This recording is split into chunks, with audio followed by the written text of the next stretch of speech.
જામનગર જિલ્લા પંચાયતના બીજા માળે આવેલી હેલ્થ વિભાગની કચેરીમાં અકસ્માતે શોર્ટ સર્કિટથી આગ ભભૂકી 10 કોમ્પ્યુટર પ્રિન્ટર સહિતની સામગ્રી ભસ્મીભૂત. ફાયર બ્રિગેડની ટીમ તાત્કાલિક આગ બુઝાવી દેતા અન્ય કચેરીને થતું નુકસાન અટક્યું. જામનગર જિલ્લા પંચાયતમાં બીજા માળે આવેલી હેલ્થ વિભાગની એક કચેરીમાં આજે વહેલી સવારે અકસ્માતે શોર્ટ સર્કિટ થવાના કારણે આગ લાગી હતી. થોડીવારમાં આગે મોટું સ્વરૂપ ધારણ કર્યું. આ બનાવ અંગે ફાયર બ્રિગેડને જાણ કરાતા ફાયર શાખાની ટુકડી તુરંત જ ઘટના સ્થળે દોડી ગઈ હતી. બીજા માળે આવેલી હેલ્થ વિભાગની કચેરીમાં સૌપ્રથમ પાણીનો મારો ચલાવી આગને કાબૂમાં લીધી.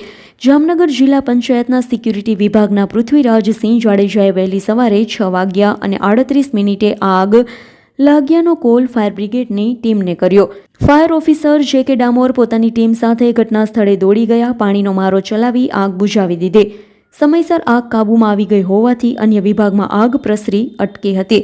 હેલ્થ વિભાગના ડીપીએમયુ બ્રાન્ચમાં 10 કોમ્પ્યુટર, 10 પ્રિન્ટર તથા કચેરીને લગતો અન્ય સાહિત્ય અને ફર્નિચર વગેરે આગમાં બળી ખાખ થયા.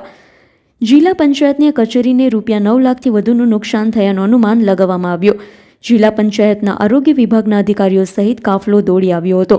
આ કચેરીમાં આગ કઈ રીતે લાગી તેમજ કેટલું નુકસાન થયું છે વગેરે સર્વેની કામગીરી હાથ ધરવામાં આવી. વહેલી સવારે આગની ઘટના બની હોવાથી સદભાગ્યે કોઈ જાનહાનિ થઈ નથી. હર્ષલ ખંદેડિયાનો રિપોર્ટ, S9 ન્યૂઝ, જામનગર. અમારી તમામ માહિતીથી અપડેટ રહેવા માટે જોડાયેલા રહો S9 ન્યૂઝ સાથે.